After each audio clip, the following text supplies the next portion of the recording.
The start of a conference often gives us confidence as teachers and invites students to authentically share their thinking with us. We've collected a few video clips here for you to see different ways to start a conference. Whether a conference starts by setting up a time frame, asks a reader to explain their thinking, recaps a previous conference, inquires about a process, discusses a challenge, invites students to set a goal, or offers collaboration. The goal for all of these ways is for it to be authentic to you, while at the same time inviting students to be themselves too. Hi, Evangeline, how are you? Good. Good. I thought we would try something a little bit different to start our conference together today. I'm actually gonna set a 3-minute timer on my clock because I know you wanna get back to your independent reading and all the thinking you've been doing in the books that you're reading. Is that okay? And so when the timer goes off, we'll kind of take a pause of where we are and make a plan for you to head back to your reading, okay? Okay, so we might hear it beep in a little bit. All right, so we have been thinking a little bit about characters in the stories that we're reading, and you've done a little bit of work in your notebook thinking about Howie and Delilah, yeah? Yeah. What kind of thinking work have you been doing about the characters? I've been thinking like how they react. Hi, Matthew. Hello.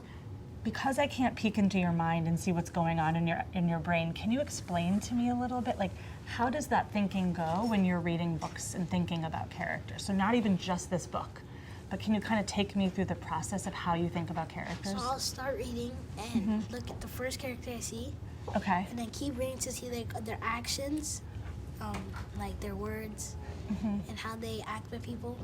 And like since I keep reading, I find out like how they are with other people. And Okay. how they- I'm actually going to jot down your steps so I'm clear on it too. So the first thing you do is you pay attention to a character. Yeah. Hey, Alicia. Thanks for meeting with me today. So last time we met, you were reading, and it looks like you still are, School for Good and Evil, yeah? And you had this theory that Sophie and Agatha kind of have this certain look and a little bit of a personality to go with it, and it didn't match the schools that they got assigned to. Is that right? So there's Sophie and there's Agatha, and what do you think about the two of them? Chase, talk a little bit about how you choose your books for independent reading. I choose my books by humor. I love humor. What's the challenge in this for you that you have me here as another reader that could help you with? Is there any challenge in this for you that I could help you with? So Cameron, we just started this new focus on reading nonfiction informational text. And you know, as a class, we've been reading aloud some different nonfiction texts, and we just went over those goals that we have for the whole class. And today, I thought we could take some time together for you to set a goal for yourself on what's something that you think yourself as a reader would be something you want to work toward. So let's just look back at the chart that we made as a class to remind ourselves what those goals are. So remember, we said when we synthesize or put our ideas together across texts, we can set a goal to think across more than one text. We can set a goal to write in a reading notebook across more than one text. We can set a goal to talk across more than one text, or we can set a goal to remember we should draw those conclusions or big ideas.